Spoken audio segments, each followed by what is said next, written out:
Inspire with Nendrix. The foundation. Hey, welcome back. This is Your Best Life with Dr. Hairston. I'm so excited to bring to you part 3 of the Freshmen Experience by popular demand. So if you've already noticed, in the YouTube channel, we have part 1 and we have part 2, sharing some tips on getting your freshmen ready for their college experience. And so we covered a few things that they should keep in mind as they're preparing, and some things that you could help them with as they're preparing for their first year experience on campus. And so I've been receiving a lot of emails on my personal email, my business email, and even on my personal Facebook page about adding some more things, or adding some more parts to this conversation, since a lot of our students are coming onto the campus for the first time, especially during this pandemic. Some things that kind of keep in mind, some things that can help them transition. So here's a couple things that I want to share for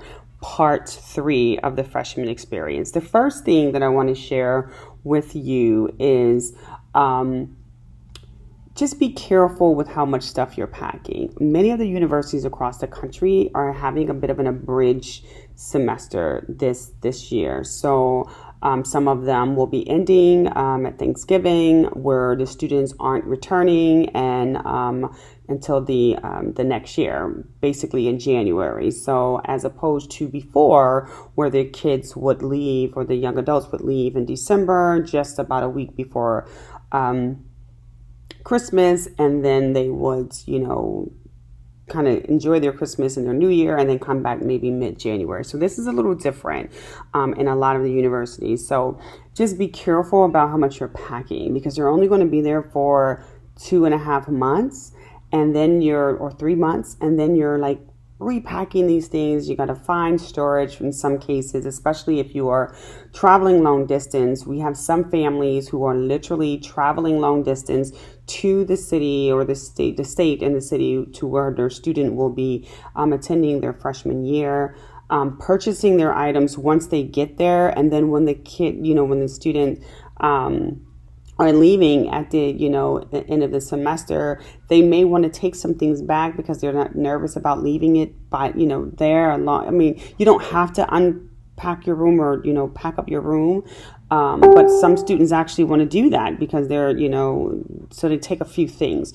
You don't have to pack up your dorm when you're transitioning from one semester to the other, but when you're closing out the school year, you do have to pack up the dorm. So while you don't have to worry about that too much in November, you're going to have to worry about that in May. So I want you to be kind of conscious about like how much stuff you're bringing. The other tip for that is I think it's a great idea for people who are traveling long distance to pre-order things like through Bed Bath & Beyond, or maybe Walmart or Target, and have those things kind of waiting for you when you get to that location, and just picking the things up there, especially if you're flying, because you don't want to be, spending the extra money on packaging underneath the plane.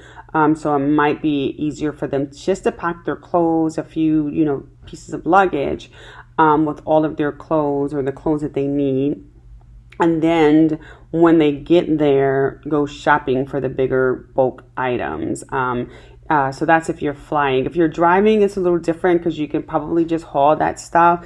But it just may make a little better sense. You will find yourself, once you get to your student's location, going back and forth to Target and Walmart and every store imaginable, because there's going to be, I guarantee you, at least 5 things that you forgot. At least 5 things that you forgot. It never fails. So with that in mind, just, realize that you can pre-order some things and have it waiting for you at those stores, and they will be fully stocked because they know the students are coming, so they already know the history of how much things that they need, how many supplies they need to have available. So don't worry about things not being available to you. So the other thing is that, I was looking on Twitter and I was watching this Twitter feed about the most underrated items that students need for their dorm. So it's things that we don't tend to put a lot of credibility on. So oftentimes we find ourselves going back and forth to the store buying those things later. So here is a list of what they are considered underrated but absolutely necessary. One of them are called command strips. So these are those little strippy things that you can put on the wall so that you can hook things on. Definitely important. Number one, you don't want to be putting holes in those walls because that might be an issue towards the end. Number two, these things are very industrial. I mean, they're strong and it's easy to pop off when you're finished using it, and maybe stick it to maybe some plastic so that you can reuse them again. But command strips are really, really important and have been a valuable tool for the students. So that was one of the things. The other one is a full-length mirror. Underrated, necessary though, because when you go into your dorms, often the mirror that you have is just above your sink and it sits high so you can't see full bodies. So, students want to see what they're looking like before they walk out the door. So that is really important. It's probably good to have one that mounts on the back of a door. And then that way you don't have to mount it. Or if there's one that you can get that have a little bit of a base, like a footing, and you can just kind of sit it in the middle on the floor, or one that you could use a command strip and hook it to the wall. So either one works, but that's an underrated item. The other one is a printer. A lot of the students don't bring a printer for whatever the reason, and then they find that it's really hard to get access to getting things printed. And so if you're talking about printing small items, like maybe 2 or 3 page things, it might be helpful to have a printer. The other thing is that you might print something, maybe you print it, to a printer that is Bluetooth to your computer. You get to the printer, it's like, oh my God, like somebody took it off the printer or whatever. It's easier to just go ahead and have a printer in your dorm. Now, the ink for the printers can be pretty expensive. So depending on what type of printer you have, you want to kind of be conscious of that. So use your personal printer for small items like 1, 2, 3 pages. Anything greater than that should be, go to the library or go to wherever the resource center is in your dorm. Shower organizers. Underrated, absolutely needed, especially when you're talking about sharing shower spaces with multiple people.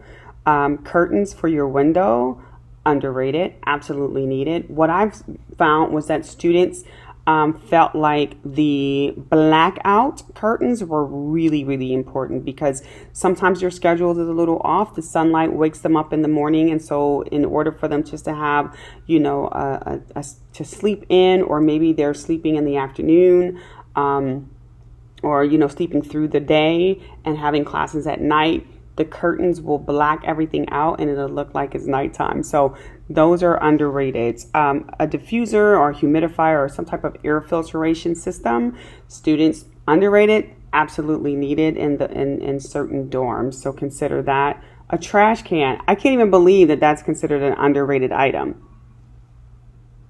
You know what I mean? Like, how is that that should be like the number one, bring a trash can. But for some reason, folks forget the trash can. So make sure you get a trash can, a vacuum, and a broom. Now, I brought my daughter a full-size vacuum, which is like, she said it was just way too much. Like, it's just like a big vacuum. But she'll have it when she leaves to go into her own apartment. But having a vacuum and broom is really critical. Every vacuum that, like those little cheap, dorm-size vacuums, they don't pick up very well. Those are the ones that kind of you can detach and use it to vacuum out your car and things like that. Yeah, get you a pretty decent vacuum. It just doesn't have to be a really heavy duty one, because all of those vacuums don't suck up trash very well. But it's underrated, very much so needed. Full-size ironing board and iron, a good iron. According to the students, those small irons just don't get it. They don't get it. So whatever iron or ironing board that the young student is used to having at home, they probably want to duplicate that and take that to their dorm. I actually purchased a Chi iron and a really nice heavy duty ironing board works well. Consider that when you're sending your freshman off for college. And then the other thing was electric tea kettle. Now, a lot of the dorms will not allow you to bring in any type of cooking element or any type of element that is used to heat up food, right? So microwaves are usually a no-no unless you rent a micro fridge. Any type of hot plates or anything like that, it's a no-no. But the tea kettle, electric tea kettle, you can bring that. You can't bring a rice cooker, but you can bring an electric tea kettle. And for some of the students, that was an absolute yes.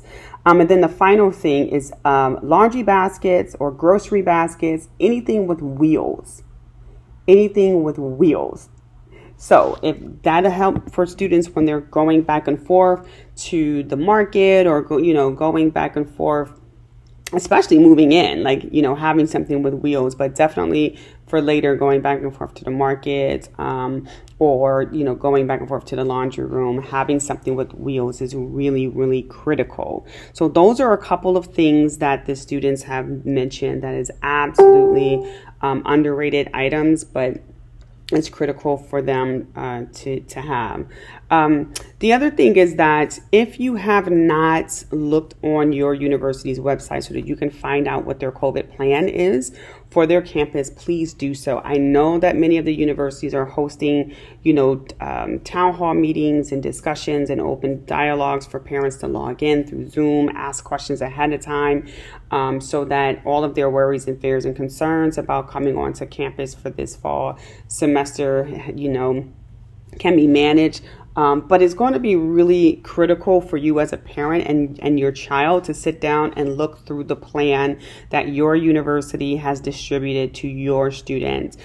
Unfortunately, unless you are a part of a parent group, you may not get these emails. So you're going to be relying a lot on your student to share that information with you. Because of FERPA laws, the university is not required to give you any information about the students and this whole student experience.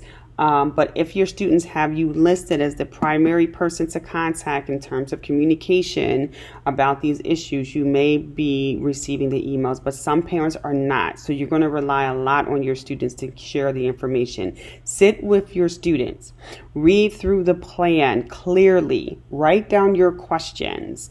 And then when you have these virtual meetings, with the university or these virtual town hall opportunities with the university, you can submit your questions ahead of time, from a place of knowledge because you've read through the plan. Also, take the time to look through the university's website in terms of the housing or residence life, in terms of the food plans. Because there's a lot of questions that I've been getting about student food plans, how to tell the difference between one plan versus another. Go into those sites, go into the resident life site so that you can read up on what is allowed, what is not allowed, in those dorms. It may not be very intuitive when you're first going into the space to kind of find those things. Just click around because you're going to really need to be able to navigate through that website in order for you to feel comfortable about where the knowledge is and the information is to help your student navigate through this process. Or if you are the student watching, helping you to navigate through this freshman experience, just knowing the site and understanding how to find the things that you would like to find. If you are a freshman and you're talking about, I just decided that I want a whole nother major. I don't want to major in this thing anymore. You're going to have to wait till you get on campus so that you can talk to your advisor about that.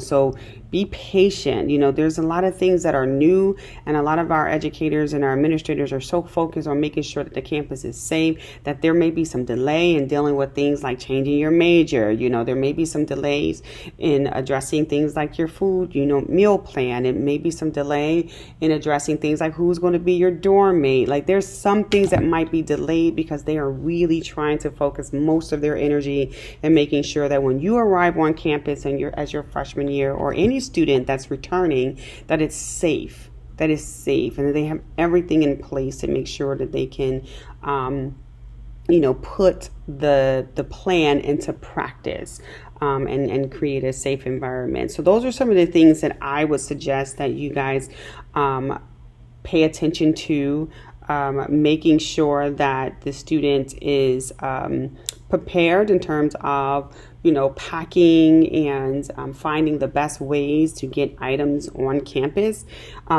Pay attention to the most underrated items that are absolutely necessary for your student survival for this fall semester, and navigating through the website and making sure you read the plan, the COVID's return to campus plan. That is critical.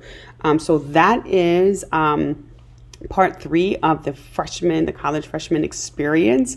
Until I come back with part 4, if you have any questions and some thoughts, or maybe your own experience with your freshman year, or as a parent, your own experience with helping your son or daughter navigate through their first freshman experience, please comment below.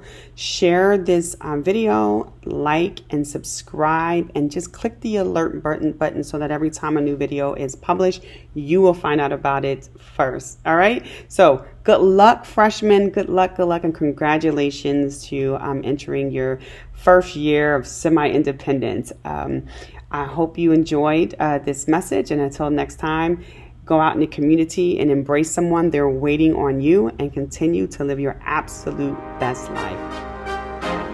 Inspire with Nendrix, the foundation. My Lacasa boy, this is my residence. My prescription boy, this is my medicine. The world can be sickening, living in house resemblance. Not to mention the media's effort to keep us in the most simplistic state of mind. Lowest age bracket committing a higher